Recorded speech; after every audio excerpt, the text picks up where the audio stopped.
What's going on, everybody? My name is Rev, and welcome back to another Dauntless video. In this video, I'm really excited because not only are we straying away, at least us sword mains are straying away from the current meta of Hellion Riftstalker shenanigans and onto a sword that I personally just love. I think it's one of the better sword designs in Dauntless, right next to the Reza Sword. Reza Sword #1. It's just it's my favorite, and I think a lot of people like the Reza weapons as well. But the Onus of Boreus, let's talk about it. It got buffed in the latest escalation patch, just in time for Blaze Escalation. The buff comes out to about, per overdrive, about 1500 extra damage. That's huge. That is a huge amount of damage. That is not only adding to our stagger damage, it's adding to part breaks, more overpower windows, just more damage overall, faster kill times, and yeah, I mean, it's just big. So the buff itself was so sprites off of overdrive. When the unique effect is when you enter overdrive, the sprites would generate every half second for 50 damage.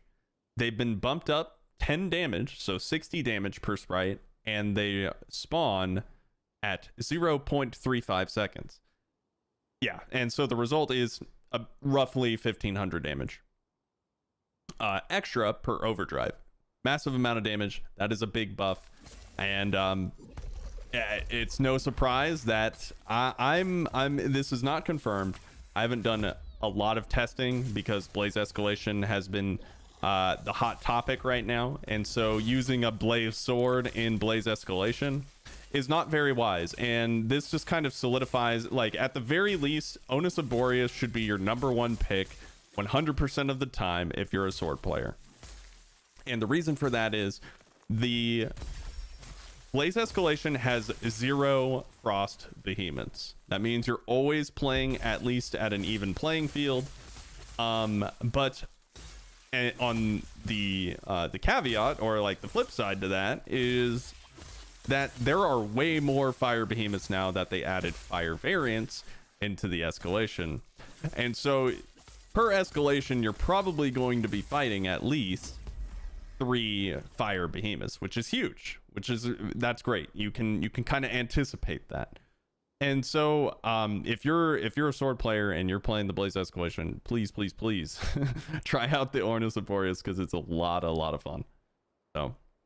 So let's so that's that. Let's talk about the build a little bit.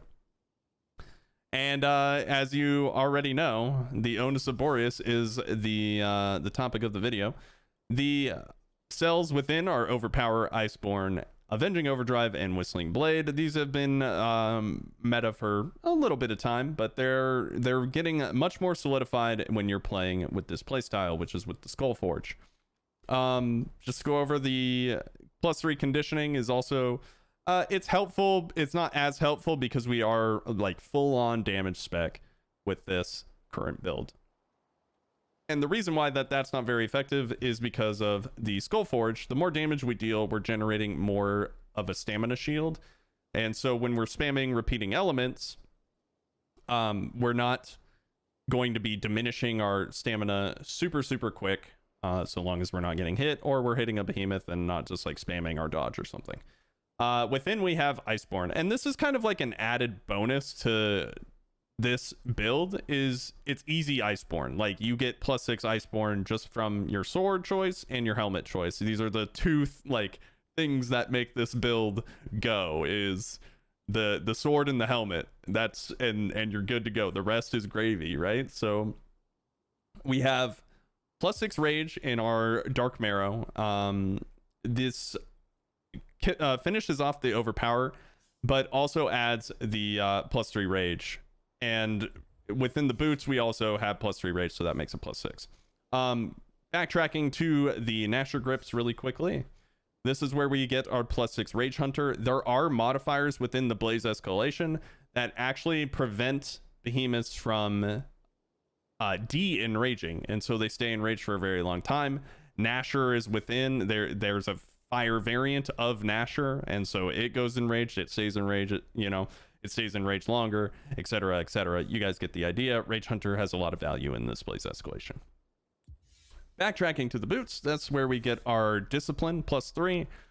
This activates rage and any other low life cells that you might mingle into this build if you can. But this is primarily how I've been playing the Blaze Escalation, how I've been testing Blaze Escalation, and just testing this sword build, or like the onus in general.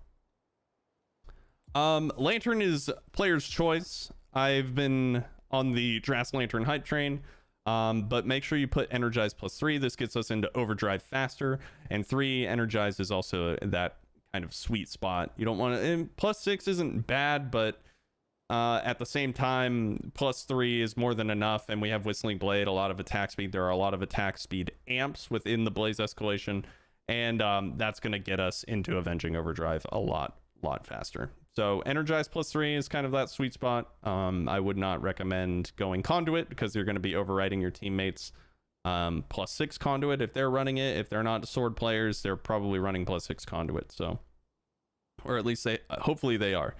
Again, the Lantern is player's choice. Embermane's Rapture or Drast Lantern. Like I said, I've been on the Drast hype train lately. So and then for consumables, we have Blitz Tonic, Frenzy Tonic, Aether Drive. This keeps our Drast procs going. This keeps our damage and gets even stronger when they enrage. Great for Torgadoro. He goes enraged a lot, and just enrage in general. And if you need some extra attack speed to get ourselves into Avenging Overdrive faster, we have Blitz Tonics. If you're struggling, you can sub out the Aether Drive Tonic for Bulwark Tonics or Life Drain Tonics, whatever you want to do as a defensive option. This is a stagger themed escalation, so you could take Assault Tonics too, and you'll actually deal a lot of stagger damage with Avenging Overdrive up. So those are some cool fun facts. The build looks like 6 Iceborne, 6 Overpower, 6 Rage, 6 Rage Hunter, 3 Conditioning, 3 Discipline, 3 Energize. Very, very smooth, high damage. Not a lot of attack speed, but we have attack speed coming in the form of amps. And we don't really need to worry about our stamina too much because we have the Skull Forge. So that's going to do it for this video. I'm going to let the rest of this escalation play out just because I think it's kind of interesting. And it was kind of like the God run. I got some really nice RNG amps and was dealing a lot of damage. So yeah, thank you guys so much for watching. If you liked this video, if it helped you, please leave a like on the video. It helps me out immensely. And if you want to support even further, you can subscribe. You can use creator code RevvyRad in the Dauntless in-game store or the Epic Games store. You can check me out on Twitch. Pop a follow there. I'd really appreciate that. Thank you guys so very much for watching, and I will see you on the Shattered Isles.